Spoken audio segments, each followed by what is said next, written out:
Hello everyone and welcome to another video. Now the other day I came across a pretty interesting listing online. It was a PC that I was pretty certain I was familiar with, and after a couple of minutes of investigating, it seems I was correct.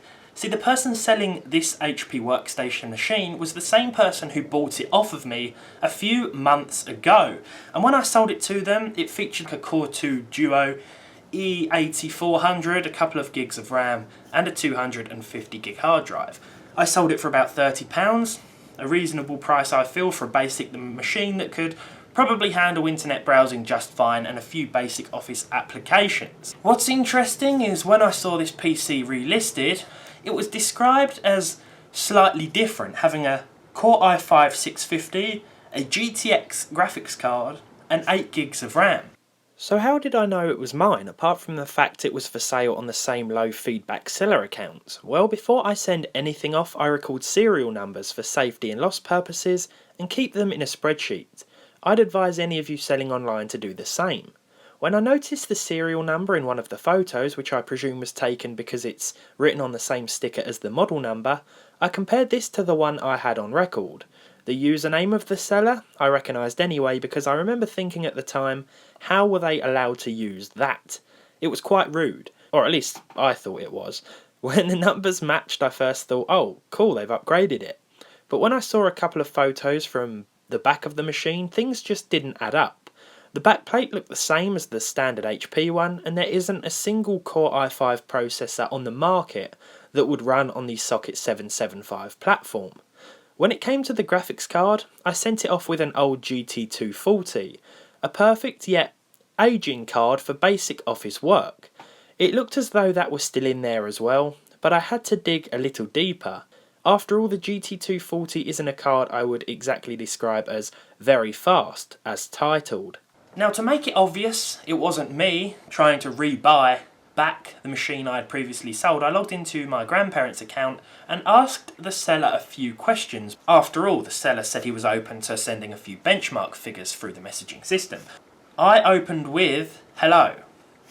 I was wondering if you could send me a Fortnite and GTA 5 benchmark, please, because I know you guys like to see those games tested. The immediate response I got was, yes, both games will run fine at high 60 FPS. I then asked, could you be more specific about the graphics card? You said it was a GTX, but what GTX is it? He said, it's a 2 gig Nvidia GTX card. After that I thought, yeah, something's not quite right here, so I bought the PC back. When I fired it up, I was not surprised to see that it wasn't quite as the seller had described. It seems a few scammers are out at the moment. Just the other day I sent off a Core i7 processor and the buyer claimed it never arrived. Unfortunate, but these things happen. There was also another problem. I couldn't get the side door off. It was jammed on. It was like it had been welded on to stop me from opening it up. I pulled it, I hit it a couple of times out of frustration, and nothing I would do got this thing to open up. So I thought, well, we won't be taking a look inside, we'll just have to see what the specs are from the control panel. I can't understand why this person would tamper with the side door in any way, because you don't have to see the components to know what's inside. Device Manager is a wonderful thing. I decided to savour this moment though, and as you saw in the intro, I tried to start a couple of games regardless, which would not launch considering the GT240 has no DirectX 11 support. I think we can all agree that, yeah, that GT240 is still inside here, not this mysterious 2 gig GTX card we were promised. With that said, I fired up Far Cry 3, an older title that started up just fine, albeit at 720p with the game selecting the low preset. We were able to achieve 30 FPS, but not much more, unfortunately. What's funny is that Fortnite should also be able to run on a GT240 considering it runs on an older 9600 GT, a similar performing card, but not with the high settings nor 60 frames per second, and certainly not with an E8400 CPU. My anticipation could wait no more, and sure enough I jumped into Device Manager to find the same old specs. I did however get an extra gig of RAM. I think I'd sold this with 3, maybe not.